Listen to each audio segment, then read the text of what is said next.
Thank you. Good morning, ladies and gentlemen. It's a great pleasure to welcome you to the first panel this morning. We're talking about advertising, gambling advertising, regulation, and social media.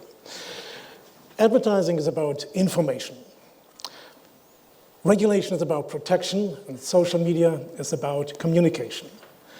And this industry we are talking about, the gaming industry, is highly technology-driven. That means that regulation necessarily is always behind. Always something new comes up, and if you look into the future, the unexpected things can come true within years, months. It's almost unthinkable what's next. So there need to be communication among the stakeholders, which is the industry, which is regulation, and the whole market. Every stakeholder needs to interfere. In the old days, you may remember when we talked about marketing and advertising, it was concerning TV, radio, and print media. Today, things are completely different. There's social media. There's platforms such as Instagram or YouTube, and you find a group of people calling themselves being influencers, earning a lot of money in delivering content to their followers. And these followers could be millions. Successful influencers ask for 1,000 euros per 100,000 followers to get paid for their sort of advertising. And they reach out to a target audience which is massive. On the radar of regulation, these influencers and these tools, these platforms, also are quite behind because that's something you really can't deal with. And how can you get aware of it? These are a lot of issues arising and concerning the gambling industry and gambling advertising. Because as we say, it's about protection. We need to cover this topic and need to discuss this. And I'm happy to introduce my fellow panelists to you this morning, who are experts in this field. First of all, there is Christiana Paschalidou. I pronounce it right? Yes, thank you very much. She represents the Advertising Regulation Authority, the organization from Cyprus. And so far, we have the view of the regulator with us. And then I'm happy to welcome Vasiliki Panousi from Brussels, representing EGBA, the European Betting and Gaming and Betting Association, which represents some of the major stakeholders in the industry in various jurisdictions, which allows us to discuss the point of view of those stakeholders who work cross-border-wise and experience the regulation in various jurisdictions in different levels. Last but not least, my good friend Dr. Alan Littler from Amsterdam. Alan is a gaming lawyer with the Kalff, Katz, Franssen law firm in Amsterdam, but it's also an academic. And Alan was involved in a very interesting project conducted by the EU Commission. And I need to read it because it's such a long title. It's the EU report, an EU-wide evaluation of regulatory tools for enforcing online gaming rules and channeling demand towards controlled offers. This evaluation has been conducted by the St. Mary University in London. Queen Mary, sorry, of course. And it was kind of a communication with almost every European member state-based regulator. And it's an interesting research, covered different key points, but included advertising as well. And I'm keen to learn about your findings later. So if we discuss regulation, we also have to discuss enforcement. How could you enforce and how could you simply make sure that protection happens? It was quite easy if we discuss print and commercial on TVs. But influencers, who will be the target? Who will be addressed by regulation and enforcement? Should it be the offender, the affiliate, or the operator? And how is regulation be realized? Should it be by total ban, like the Italian model? Should it be a balanced regulation, or a code of conduct solution, or a little bit of everything? I think that is interesting to discuss, and who else could be more prepared to discuss this from the industry's point of view by distinguishing between various jurisdictional experience, other than you, Vasiliki, if you like to just provide a brief overview of your experience, of the experience of your member firms in various jurisdictions, and maybe render some advice, which is the best practice. Sure. Thank you very much, Jörg, for the introduction, and thanks to the Betting Authority for, it's an honor for me to be here and participate today in this perfectly gender-balanced panel for a change. call it diversity. Yeah, as you mentioned, I'm working at the European Gaming and Betting Association. We represent 7 online leading betting companies across the EU and 2 national associations. Of course, we see the ongoing debate and the discussions about restricting advertising or even extreme examples of banning advertising completely, like it happened in Italy, for example. Of course, this is something that we do not support. Unfortunately, if I can be a bit self-critical, I don't think that the industry was very well prepared to react in these discussions, but neither the regulators were very well informed about the value of advertising for the online gambling sector. And as a result, with a lack of evidence, with lack of impact assessments, restrictions apply, and then negative effects occur in the gaming industry, but to the consumer as well. Of course, the most important aspect of advertising is channeling the consumer to the regulated offer. It's almost impossible for the consumer to know where to bet safely, which is the regulated offer if there is no advertising. Advertising, this is also something that it was highlighted by the European Court of Justice and the European Commission, so I don't think it's something we can surpass. And of course, advertising also provides very useful information on problem gambling with helplines, help centers. But we should not underestimate also the commercial part of advertising. I mean, regulated operators pay licensing fees, pay taxes, so they should be allowed to advertise their product. So I think that before applying any ban and before applying any blunt restriction, there should be an open dialogue with the regulators, between the gambling industry and the regulators. There should be discussions about how to tackle the issues effectively. There should be impact assessments and evidence. And in Italy, I think it's 1 year after the ban applies, there are already studies from the Health Institute of Italy that show that there is no link between advertising and problem gambling necessarily. So we should not link the prohibitions of advertising with increased consumer protection on gambling. Instead, the industry should come forward with innovative solutions, technology, proposals to protect the consumer and to engage in an open and constructive dialogue with the regulators. Right, thank you very much. Christiana, your scope of work is not limited to gambling, to advertising for gambling. No. It's a lot of other things. But they all have one thing in common. It's that sort of player protection, consumer protection. It's focused on the consumer. The aim is to protect the consumer from, be it misleading advertising, offensive,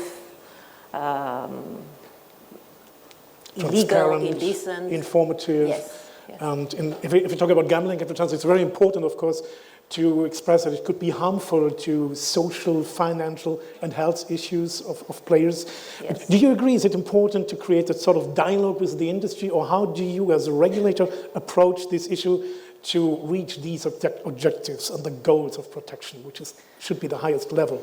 Okay, in terms of gambling advertising, we haven't had any complaints yet in Cyprus, but from what we've seen in other European jurisdictions, we've seen basically 2 things. In terms of social media, that we will discuss shortly, one thing is whether an ad is declared to be an ad or whether it is user-generated content. I think Dr. Littler will expand on that. And the other thing is the obvious scope of misleadingness in terms of offers, gambling offers, whether they're misleading for the consumer. So we're well versed in terms of the misleadingness to address that, but also in terms of whether something is declared to be an ad or not. What we do as self-regulation authorities is that we can help to provide a speedy conclusion to the issue and help take down the offensive advertising really fast, sometimes because of the mere fact that we speak sort of marketing language instead of legal language, if that makes any sense to you. We speak to the marketing people, we explain to them that you're causing trouble for this and this reason, and then we take it down literally within a day. We've had an example here with a casino from Greece advertising in Cyprus, We contacted their marketing department. We explained to them that what you're doing, you're basically not adhering to the law here and the code, and you really shouldn't be doing this. And they said, we don't know, we'll take it down. And they literally took it down in a day. So that helps. Right. I guess. So let's keep that balanced. Alan, if you provide us a short introduction of that evaluation by the EU Commission, which you were part of, and just give us the findings limited to the scope of advertising, please. Sure. So I'll just say a couple of words about the methodology. Yes, please. And the general scope of the report. So not only did we look at the measures which member states can take against advertising for illegal gambling or locally unlicensed, perhaps. It's been published recently, I think in March or February January, this year, I think right? it was. Yes. January, right. So it's on the website of the European Commission somewhere. So we looked at advertising, we looked at payment blocking, we looked at website blocking. We also looked at the criminal and administrative sanctions which member states can take. And we also then looked at how we asked member states, how do you evaluate the effectiveness of your own measures? And we conducted this study across all of the EU and EEA member states. All the EU and EEA member states, all the regulators who are part of the European Expert Group on Gambling, which sadly ended, I think, in December of last year. We conducted the research on the basis of questionnaires which were farmed out, and then we followed it up with interviews, some regulators and other various stakeholders, including the EGBA. So what did we find in terms of advertising regulation? Well, whilst most member states clearly have a regime set up, and a regime which is designed for print, TV, that sort of advertising, member states are less clued in, I think, to how to deal with advertising in terms of social media, how to deal with influencers, affiliates, brand ambassadors, and the sort of diversity which has sort of emerged, I guess, in the last 5-10 years. I'm not going to go through all the different findings in terms of who does what and who can't do what. That's to read on the internet if you're interested. But I think one of the difficulties which member states face is determining, A, whether they have jurisdiction. I'm sorry, I'm not sure whether they have jurisdiction in the first place over Facebook or Google or Twitter, and then identifying whether material on Twitter, for example, is a tweet which is a commercial tweet set up by perhaps an affiliate or a brand ambassador with a commercial relationship with the operator or with an operator, or whether it's simply user-generated content and that's non-commercial. And so that was one of the recurring features. Another interesting aspect which we discovered was that whilst the terms and conditions of Twitter, for example, are quite specific and clearly exclude gambling, that it's not allowed to advertise gambling, some of the social media platforms have a vetting process whereby somebody would have to prove or show that it's legal to advertise gambling in a particular jurisdiction. But these measures, this approach seems to fall down in terms of user-generated content, because often there's no ex ante, there's no vetting of... Yeah, using a microphone now, thank you. So you can start singing, I'll sing now, performing. Karaoke. No. So what was I saying? Yeah, so on some of the social media platforms, there's no ex ante control of user-generated content. So whilst the platforms might be quite strict in terms of not allowing gambling advertising, the definition of advertising is very narrow, and therefore there's no control over what users post prior to it being posted, and therefore what we saw was that the platforms would then fall back upon takedown notices from various member states. So the member states will be policing what's on the platforms if the member states do so in the first place. And one thing that which comes to mind now is that I think it was the Finnish authority or the police in Finland said, well, actually, it would actually require a criminal investigation to establish whether or not there's a relationship between a user and a gambling operator. So it's quite difficult for member states in the first place, I think, to determine whether something is advertising or whether it's somebody just saying, something positive about an operator that I can see. That is actually true. The definition of platforms, the definition of advertising and platforms is narrowly restricted and usually means sponsored, paid for content by the brands. In the self-regulation world, in order to address this issue, because obviously it is an issue that has a reason, a lot of countries have issued guidelines on how to define it, which basically work with two factors.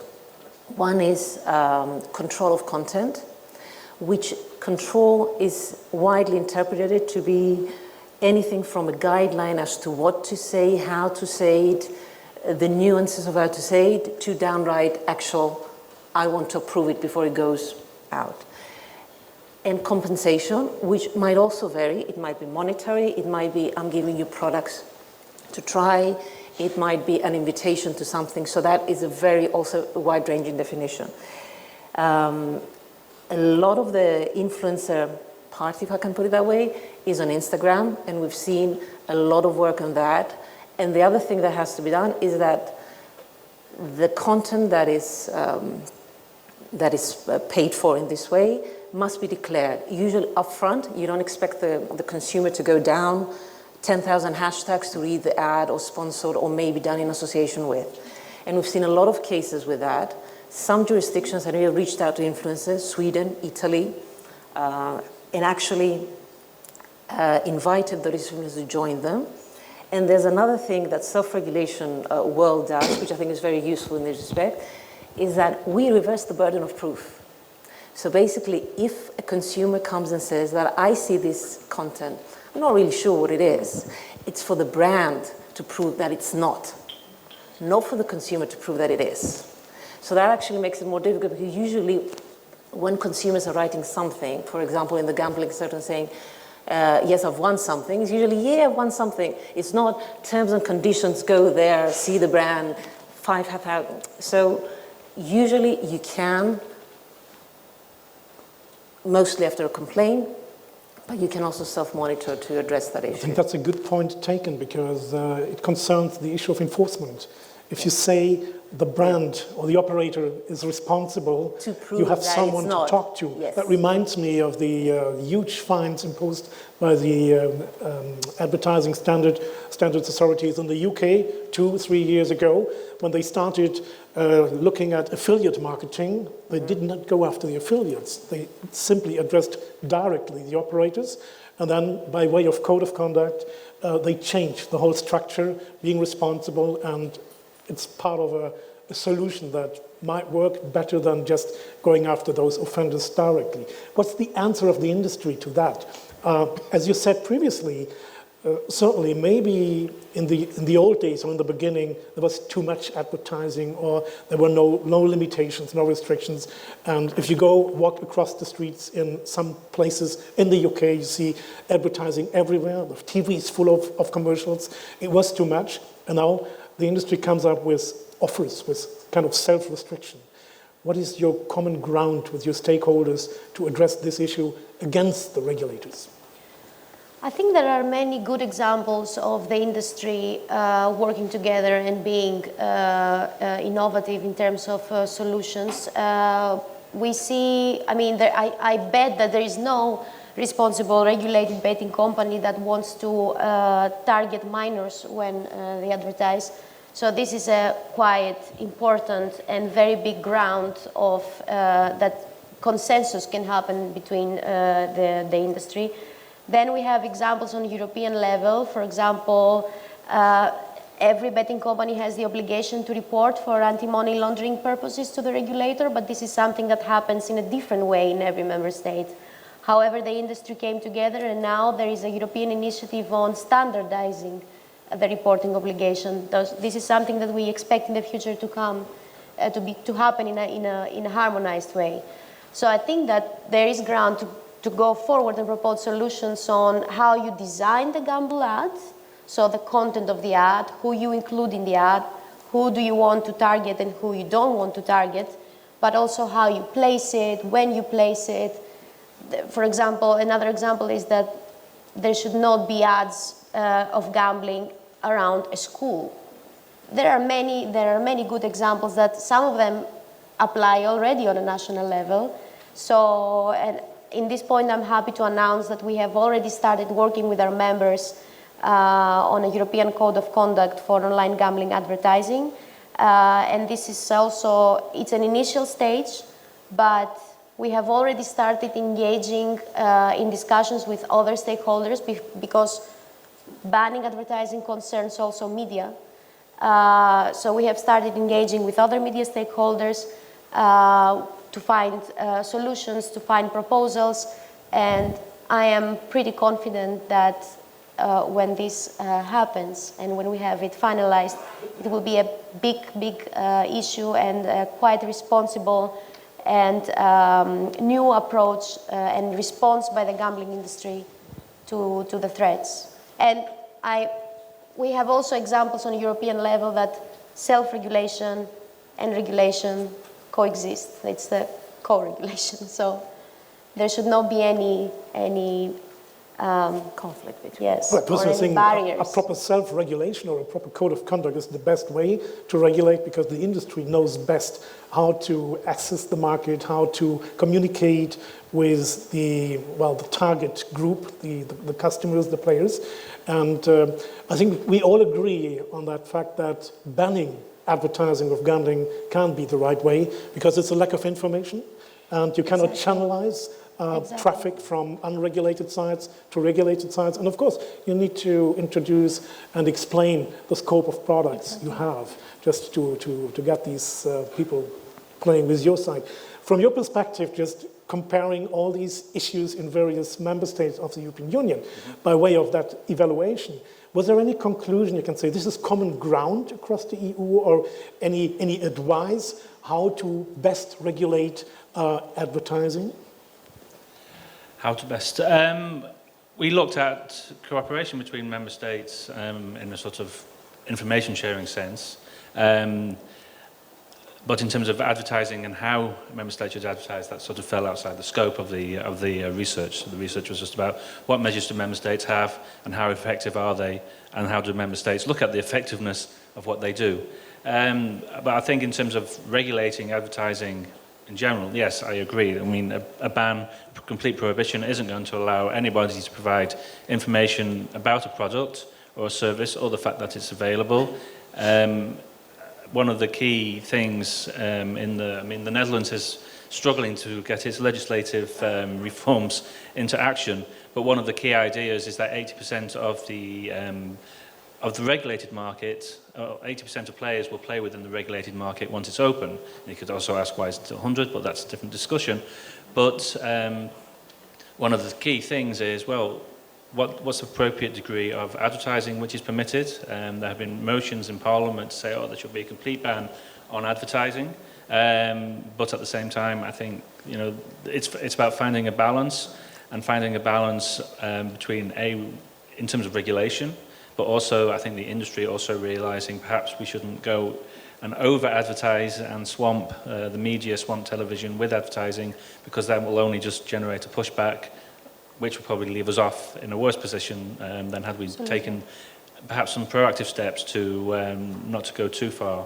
I think was this an issue in Sweden, and as Joerg mentioned, the UK. So I think it's also up to the industry as a whole to find a balance and not to push the boat too far. It's very important that the industry is united and coordinated, but also it's important to be self-critical and really spot the problem and propose alternative solutions to avoid extreme examples.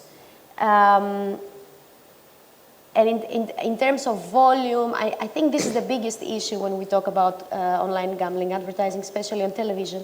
So, but in terms of volume, we see that it's a big challenge to say, okay, we cut ads, we advertise less.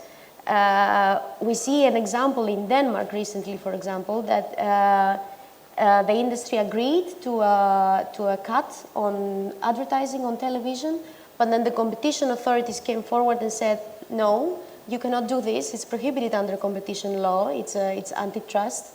So it's a very big challenge and it's a very big issue that we should take seriously and propose something alternative and something substantial. You delivered a great message, say the industry must be united, but how does it work? How could you get them being united in practice? Well, I work for a European association. We have members, we coordinate our members. But I mean, it's inevitable. There is also a very common and strong message by the regulators of different member states. It's a trend that cannot be foreseen. We receive, and I think every gambling company sees the news daily on Spain, the UK, Belgium, Denmark, Sweden. There are so many examples out there that you see that this is an ongoing trend, and you should do something. There must be something done. Christiana. And this is exactly the way why we put together our members and said, okay, let's work together, let's propose something, and let's invite also other gambling companies, all the industry. The code should be pan-European and should be open for adherence. I think associations like yours will support the move of the industry speaking with one voice and be united, but should regulators be united as well in a certain way of communication? Is there a cross-border communication among regulators discussing these advertising issues and find common solutions? Well, in the self-regulation work, we do have a cross-border service where basically in the online work, it functions like this. You take the country of origin of the advertiser as the jurisdiction that you're going to use. So, for example, if I have an ad of any brand playing in Cyprus media, the jurisdiction is in Cyprus. But if I have an ad of any operator who is based in Cyprus, whether they're targeting any other country, the jurisdiction is still in Cyprus in the online realm. And we do have cases. We do have cases that we have received mainly from the UK because of the language, where the jurisdiction is Cyprus and where we resolve them based on our code. So it works. In terms of what you said before, how do you keep the industry united? I think it's a fairly simple question. You either self-regulate or agree to be part of this discussion, or basically the discussion will be without you. Right. It's as simple as that. Right. I just noticed we have some questions. There was one question, how could you prevent minors from viewing advertising? Would you like to answer that? Well, actually, it made me think of the conversation we had just out there at the coffee before the things started this morning. How can you avoid minors from viewing advertising on the internet and social media? Well, I suppose to a degree you can and you can't. It's a bit like Watershed on TV. If it's 9 p.m, you assume that after 9 p.m, the TV content is less suitable for minors. Well, maybe not those at 17, but at least those at 5 years of age. And that they won't be viewing the television at that time when gambling adverts come on. That also requires some parental control. At the same time, how do you monitor minors' behaviour on the internet? I think in that sense there would have to be rules about where advertising could be placed, and that it wouldn't be able to be placed on websites that could or are primarily directed towards children. But at a certain point I think it's also extremely difficult to, if there's no verification, age verification, prior to somebody viewing a page, it's extremely difficult to then exclude minors from seeing any advertising on that page. There's also another way to try to do it is obviously, especially on social media, we know that children declare an age that is not compatible to their actual age, but if you also contextualize the ad, for example, say I am interested in somebody who has interest in gambling, but also is looking for a new car. So if you combine those, you might eliminate people that are looking for, people that are just minors. It's another interesting question. We discussed Italy, and the question is, isn't it too soon to judge the outcome of the Italian ban on advertising? Is there any independent research on the findings, the results of this? Somebody likes to... I mentioned the example of Italy and the study that was conducted. Indeed, it might be too soon to judge the actual impact. I don't think there are figures on the actual impact, but there are already studies conducted. And the most recent one was conducted by the Italian Health Institute. It's public, and it clearly stated that advertising should not be linked with addiction. That there is no evidence proving that advertising leads necessarily to increased gambling behavior or problem gambling. So it's the start of a judgment, I would say. Yes, we can expect more in the days to come.